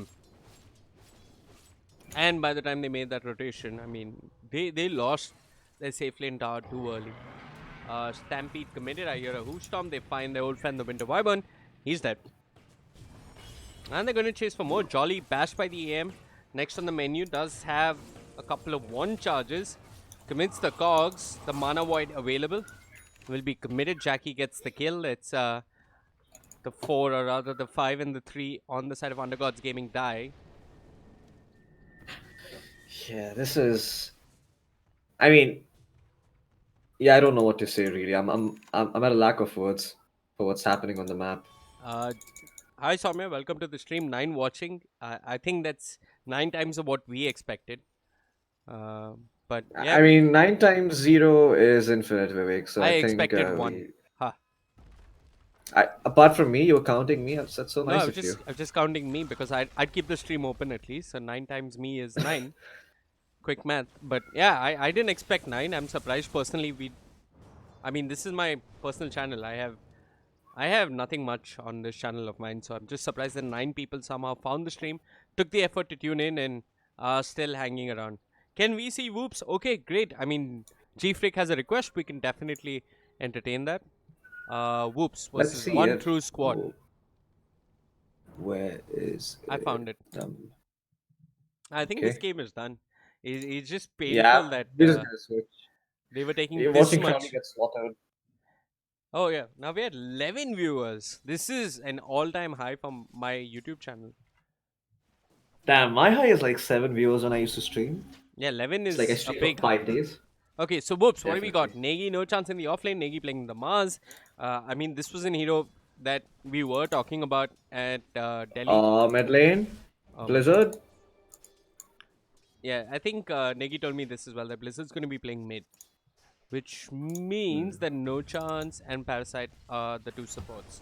So No Chance back to playing support feels good. Parasite back to playing position 5 feels even better because I think he's one of those that is more of down a 5. Bottom. Yeah, I'm watching that. Crest does end up dying. But yeah, Parasite is more of a 5 and less of a 4 in my mind.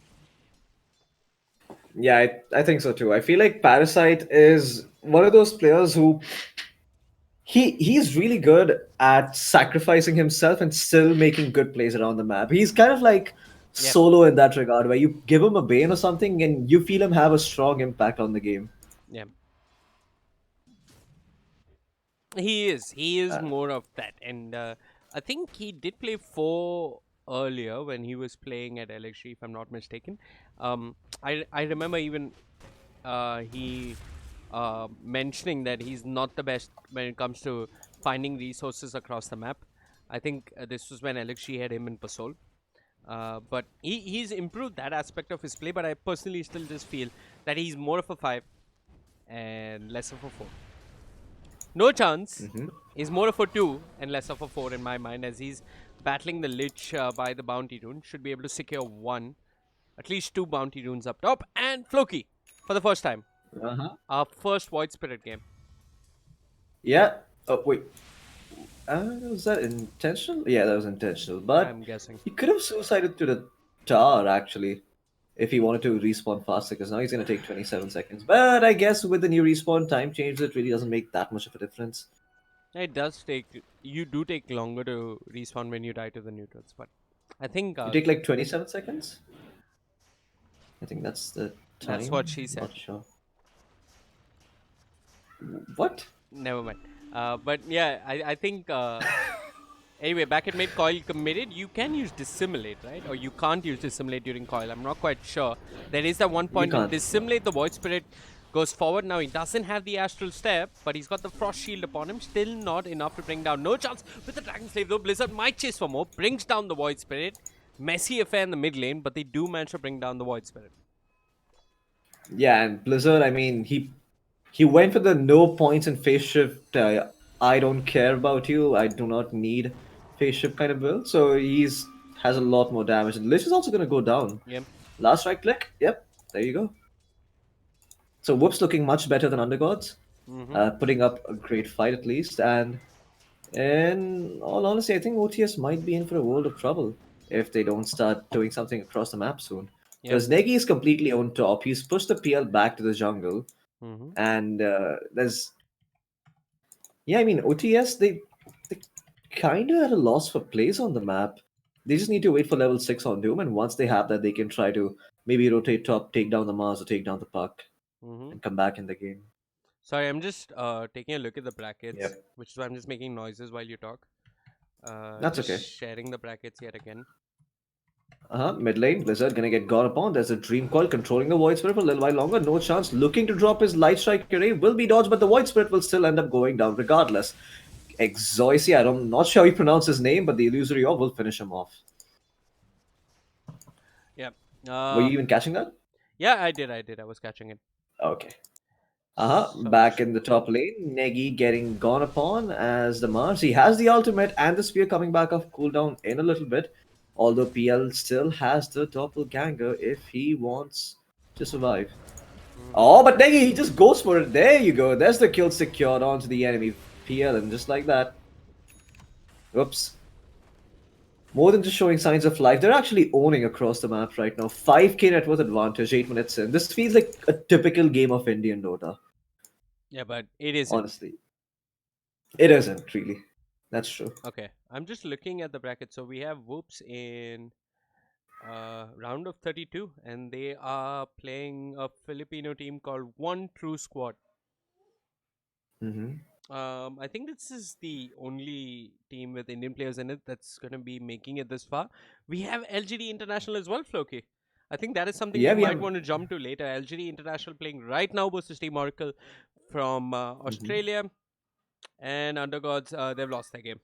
Undergods get the Indian flag, so I'm not quite sure if it's 3 Malaysians plus 1 Indian plus 1 Pakistani. I'm not quite sure who's in that team. But this is what you told me, right? Yeah, I wait. I'm giving you that information. I don't know. Crowley was playing with Malaysians and Okay, then Negi told me. Pakistan. Yeah, Negi probably told you that. Or I'm not quite sure who. But Anyway, yeah, I am going to go get some water, Floki. I'm going to Mhm. leave this on auto director. Directed camera. Yeah, I'm going to be back Sure. in 2 or 3 minutes, and then we can get on with this game and whatever What else? The LGD international game if we get time.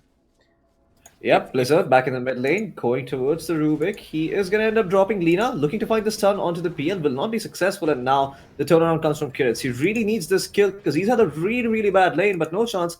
Turns around with the Dragon Slave and clears all the illusions, makes the PL reconsider. Void Spirit, though, in the meantime, does secure a revenge kill onto Blizzard. So some signs of life here for OTS.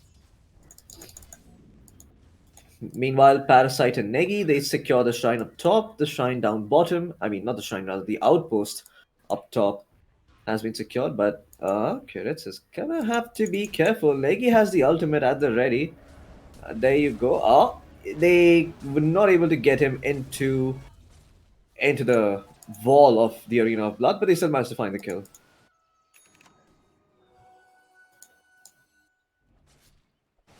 Blizzard, I wonder what he's going for. Okay, so he's going straight into the Blink Dagger, no Wheel of Discord, no extra magic damage coming out from them. Maybe that build could have been warranted given that there is a Lina on the team, but he doesn't feel like he needs to, so it's gonna be the Blink Dagger for him. Once he has the Blink, he can actually set up for a lot of stuff. You know, you have the Lina at the ready, you have Mars, so not a bad Blink Dagger game for Park, really, to go for it as a first item.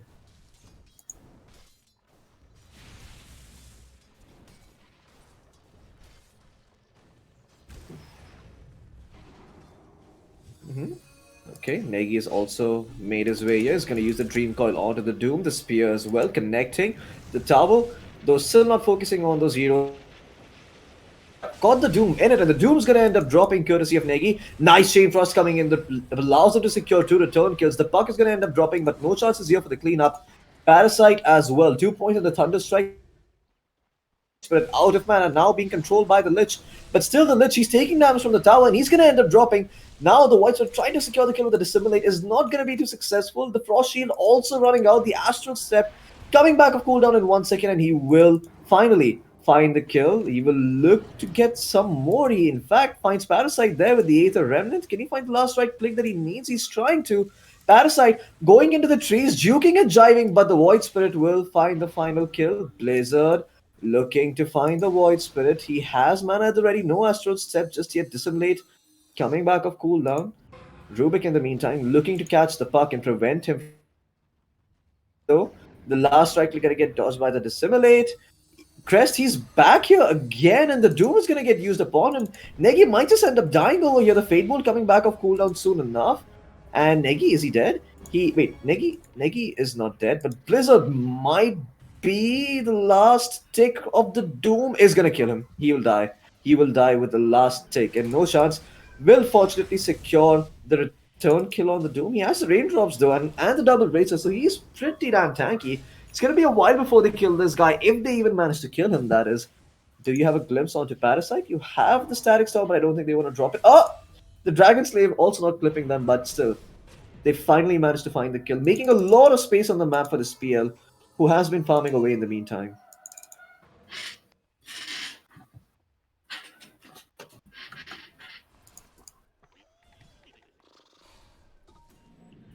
Man, directed camera is better than you, Floki. Wow, fuck you. No, it got. You didn't catch what happened to ZXC. No, not really. What happened? 2 guys went on him, he songed and he got out. Anyways, I'm back. Back I in mid, see. no chance. Lifted, he's got to be careful, but there's a coil as well. They might just turn towards the Void Spirit. He's got the Frost Armor. Blizzard tries to dodge the Chain Frost, doesn't quite succeed. The Dissimulate there, but the Glimpse as well. Parasite will pull him back to the Stack Storm. This is the Void Spirit dying, and ZXC, he's from the fight as well. Crush has got to be careful. He's got the Scorched Earth, but there's Negi. Does have the Spear. Should be able to catch him to that tree. The neutrals want in on the action. A Rogue Centaur Conqueror with the Hoof Storm, but they get the kill. Yeah. I mean, once again, Whoops able to just get these core kills on the map and really shut down the Void Spirit and the Doom. A very cooldown reliant lineup for OTS. I mean, sure, the Void Spirit doesn't have that many cooldowns to worry about, but just the fact that they're behind in the game makes his hero that much less effective. Mm-hmm. Who's the better spirit, though, in your opinion? Do you like Void Spirit or do you like Ember Spirit? Let's Ember. assume that they're Ember. both being picked for Ember. the same reason. I see. It's a very straightforward answer. Why so? Uh, More versatile? One second. I'm just trying to post on my social media. Ember does more, right? Like he Lich, yeah, he does do more. is. He can actually recover from a bad lane. Void Spirit, I don't think he can. He has a much harder time doing so. Mm-hmm. Yeah. He can. Void Spirit can recover, but it's just that Ember offers a lot more. I did Mhm. see. I think people still haven't figured out what to build on Void Spirit as well. I think that's another general issue with this hero. I mean, people are building. What is this Void Spirit building? He's building a Yule Scepter, which is kind of standard, but I've heard people say that this build is kind of dated. I've seen people build just more pure physical damage, like Maelstrom into Desolator or Maelstrom into Solar Crest into Desolator. I've just seen people build more physical damage. So I'm not quite sure what the Floki? Floki? More often. So, yeah. Okay. Sorry, Do you hear me? I lagged for a second. I see. Okay, never mind. But Change. yeah, the physical damage build has been cashing up on the Void Spirit. Yeah. So I've been seeing more physical damage, and I don't know. I just think Ember offers a lot more, right? I mean, Yeah, that's true. he's got a I root mean, he and does. He exactly. He's got a root. I mean, he doesn't have a root. He has a chains, which I'm not sure if it's counted as a root. okay. I I mean, don't know. And there are some disables in Dota that aren't counted as a root or as a stun. Like they just exist in a state of flux. okay. Yeah, Categories unto themselves. I think the Ember has more mobility across the map. Uh, can be built two ways. Can scale to the ultra late game if needed reliably. Can carry a divine Mhm. rapier. Can be Yeah.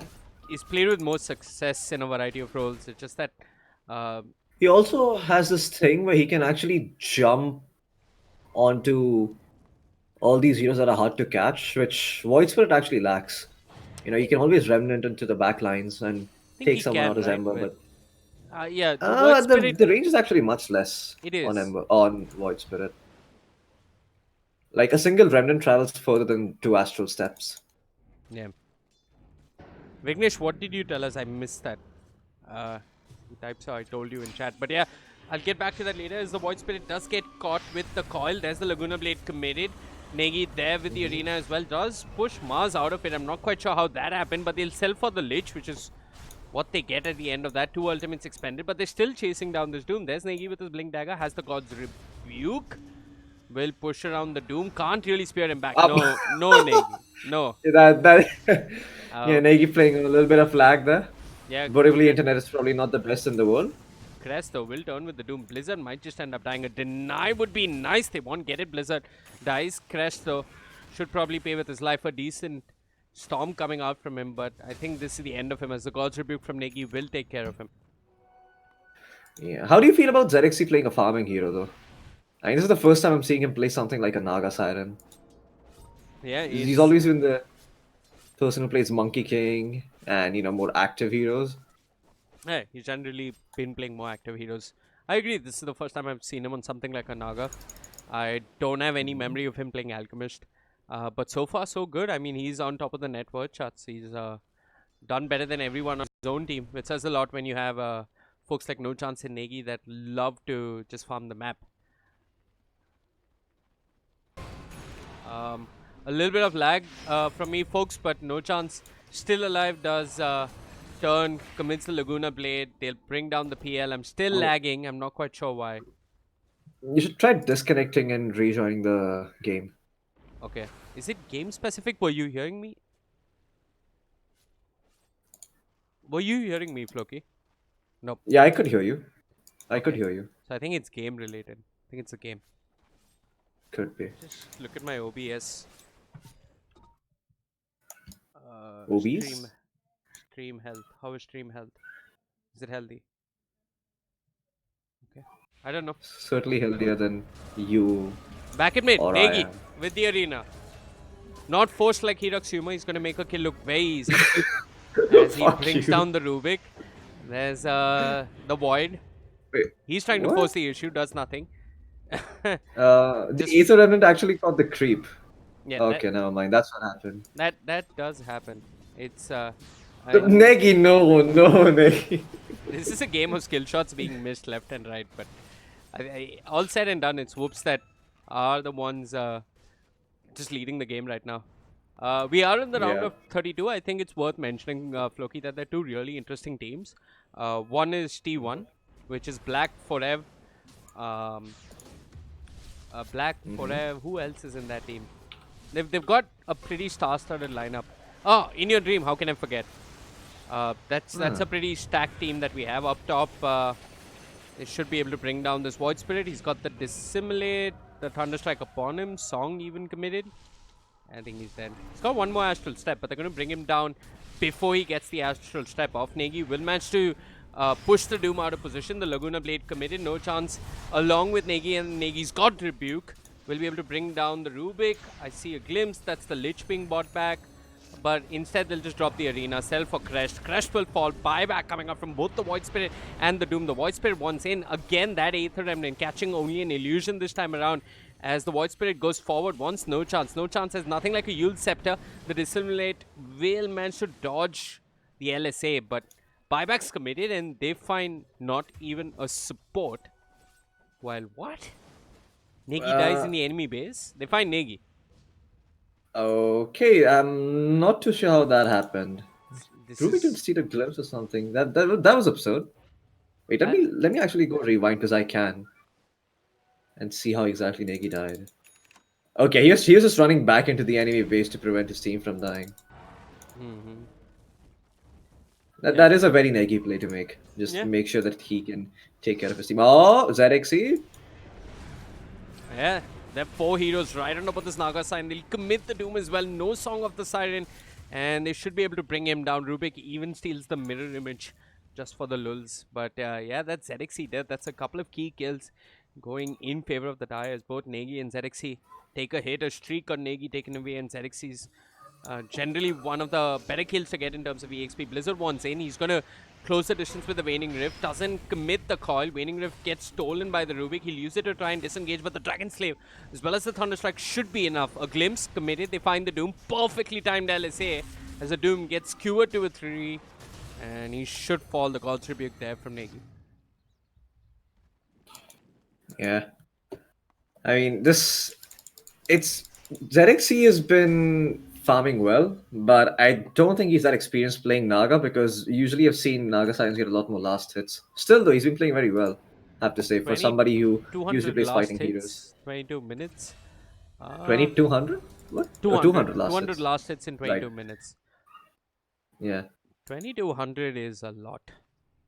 2200 is a Uh, 70-minute game of Dota. Actually, not even 70. It's probably like a 120-minute game of Dota. yeah. It's Hmm. RTZ on a weekday. RTZ still Weekday. farming lul. No, I think it's RTC on a weekend because I don't think they EG gives him Naga that often. He does play it though, I would, actually. I don't think though we're going to see him play it in this current EG lineup all that much. yeah, he used to play a lot of Naga actually back in the day. Yeah, He was one of the premier Naga players. yeah. Well, I think that's a Radiant scan. It's a Dire scan actually on top of the Rush pit, but the Dire in no position to contest, and Blizzard close to his outpost. That is no, that isn't his outpost. I mean, he hasn't secured it. He could have possibly set up for the Void Spirit and they have control of the outpost, but they'll find the Rubik it made. Negi there doesn't quite pin him to a 3, but does manage to push the Rubik out of position. And back at mid, the Void Yeah. Spirit, excuse me, the Puck will manage to catch the Phantom Lancer with the coil. They know which is the real PL, and the Yule Scepter, they should be able to find this kill rather easily. Blizzard has secured for himself. He's been dominating on this Puck. Again, Blizzard on the Puck, not something we see often either, Floki. Yeah, he's been playing it very well though. I mean, as far as I remember, he used to be a good safe lane player, not a mid player. But to be fair, I did see him play Oh, mid in his pubs. So oh, this is maybe that's problematic. They nearly find the Void Spirit, but he's used both his Astral Step charges. The tower does take quite a beating. They're not able to quite force the buyback out of the PL. I mean, even if they do force the buyback out of the PL, I don't think they are that bothered about the PL necessarily. They can still continue to go high ground, really, if they wish to. Yeah. Negi, though, if he went for something like a Crimson Guard, the high ground push would have been much easier, but he went for the extra damage on the Deso, Mm-hmm. which is not bad either. I mean, it really can help you secure a kill onto a stray Rubik if you see him split pushing across the map. Yeah, I mean they're itemizing aggressively. I mean even No Chance is building towards an axe. Back up top, this time they should find Blizzard. And Blizzard does have the phase shift though. His Blink Dagger coming off cooldown might just be able to get away. Blinks further south, but the Yule Scepter is there. Xerxes though with the Wow. song. He's got a bunch of them. They need the Disruptor. But he's nowhere in the vicinity. No Chance makes his way up top. Xerxes there. The coil committed. They'll focus on one. It's the Lich dead. JI on the Void Spirit still alive. The Chain Frost bounce around and No Chance. Did he just commit the Laguna Blade on an illusion? I think he did. The Laguna Blade expended. I think he The did. arena doesn't quite net anyone or anything. A Titan sliver on the floor. Negi will pick it up and run away. But all they find for all their troubles on the side of Whoops is one measly Lich. Riha Boss, Crowley lost his game. I think that is the end of the road for them in this open qualifier. I don't know. Liquipedia says there are 2 open qualifiers. Or maybe there Two No, it's slots. actually just one. one open qualifier. There are 2 2 slots. Yeah, there are 2 slots. So the first 2 teams that actually make it, the top 2 teams in this qualifier are the ones who make it to the SCA major qualifiers. Mm-hmm. And the third and fourth team make it to the minor qualifiers. I think they play a BO1 actually. The teams that place third to fourth, they play a, sorry, not a BO1 but a BO3. Okay. Yeah, should be a BO3. Yeah, okay, no, the fourth placed team from the minor, I mean, sorry, in the qualifier, rather, will be the one who plays a BO3 against a team in the SEA major qualifiers, who then decide who goes to the minor. It's complicated basically. So whoever's in the SEA major regional qualifiers, the fourth placed team from each group in that will first play a BO3 amongst themselves. After that, they will What? wait. What the What fuck? crest? He didn't get the Orb of Destruction. He was jungling at the worst possible time. What? As Whoops will find him, an Orb of Destruction which wasn't meant to be theirs. And Crest will die. Wait, what the Shame. fuck just happened? Shame. So I'll tell you what happened. He was, I don't know if you can, can you see where No Chance is? The camp, Yeah, I can the see hard No camp just further north of him. So the Doom was jungling in that particular spot. The Centaur Conqueror stomped him. A Titan, not a Titan Sliver, an Orb of Destruction fell on the floor. But Whoops were there. They pick up the Orb of Destruction and they kill the Doom. And back at mid, Xerxes is going to find the Rubik. He doesn't have too much mana. The PL caught in the arena, can't quite get out. They know which is the real one with the Frost Shield upon him, but Xerxes dropping low. The Chain Frost bouncing around, but that's just the Aegis. He still has the Aegis. Buyback forced out on the Rubik. The PL dead with no buyback.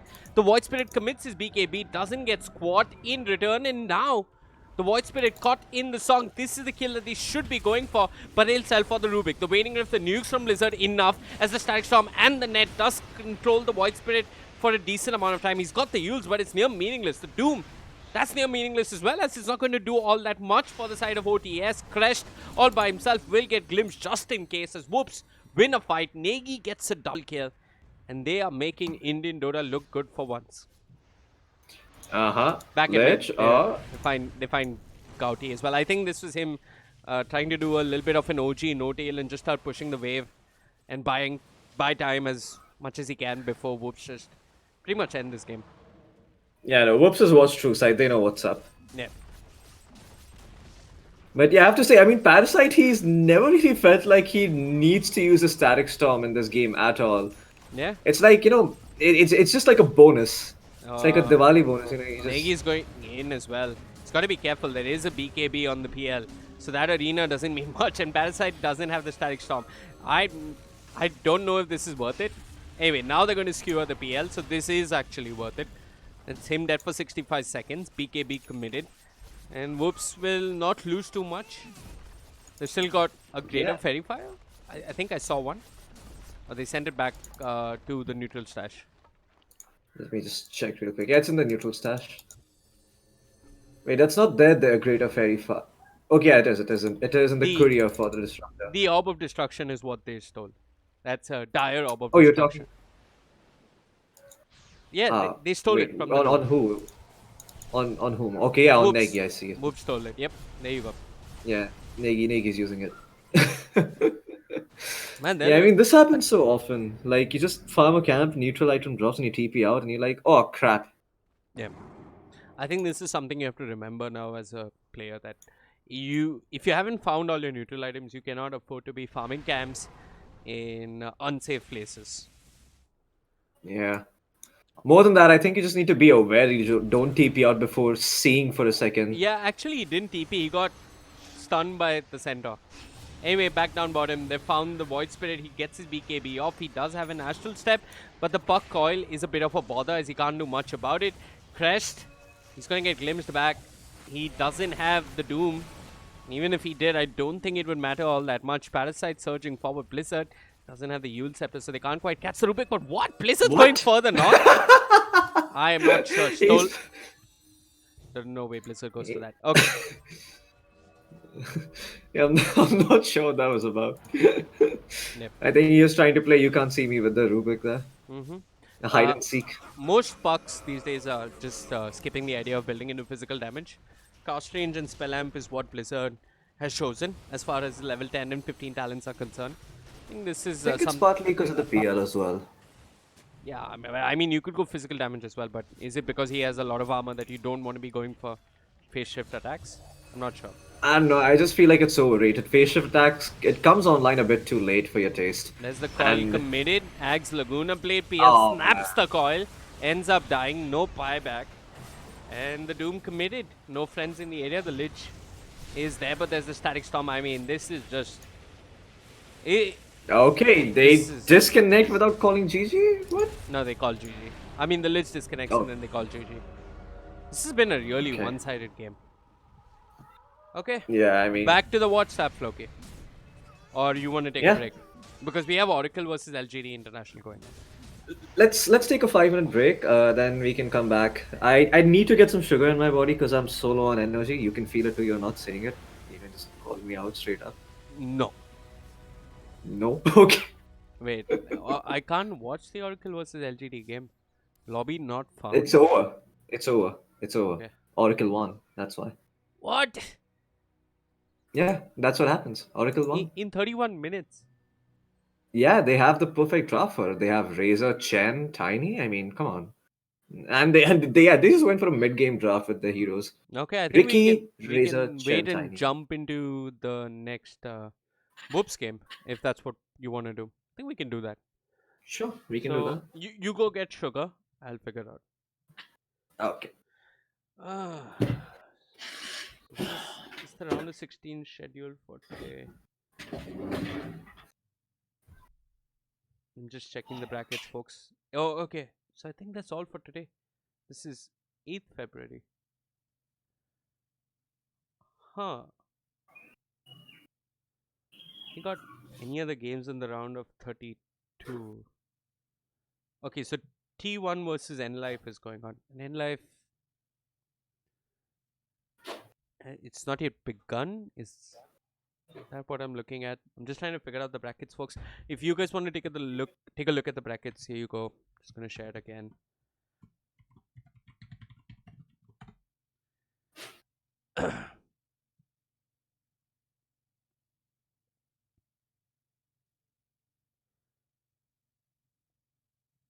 uh, yeah, just looking at the brackets. Uh,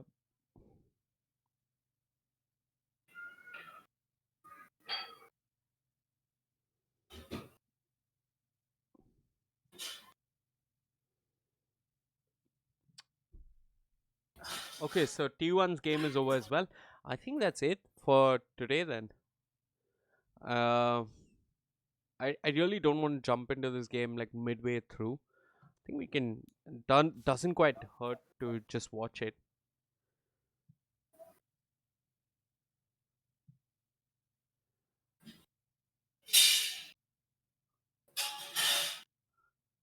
Okay, what's going on here? Wow, this seems very one-sided. And Sterling Global Dragons are actually losing. What is the current Sterling Global Dragons lineup? So Shanks, BHM. Okay, I really don't know any of these players. So yeah, I think this is pretty much it for today.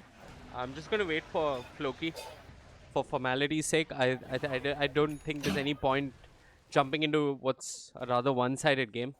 I think SGP don't have much of a chance at coming back. It's not like they have a better late game. But sure, you have the Chronospheres, which could be the X factor here. Yeah, Chronosphere A ult could be some chance of a comeback here. But yeah, I think we're just going to shut down the stream.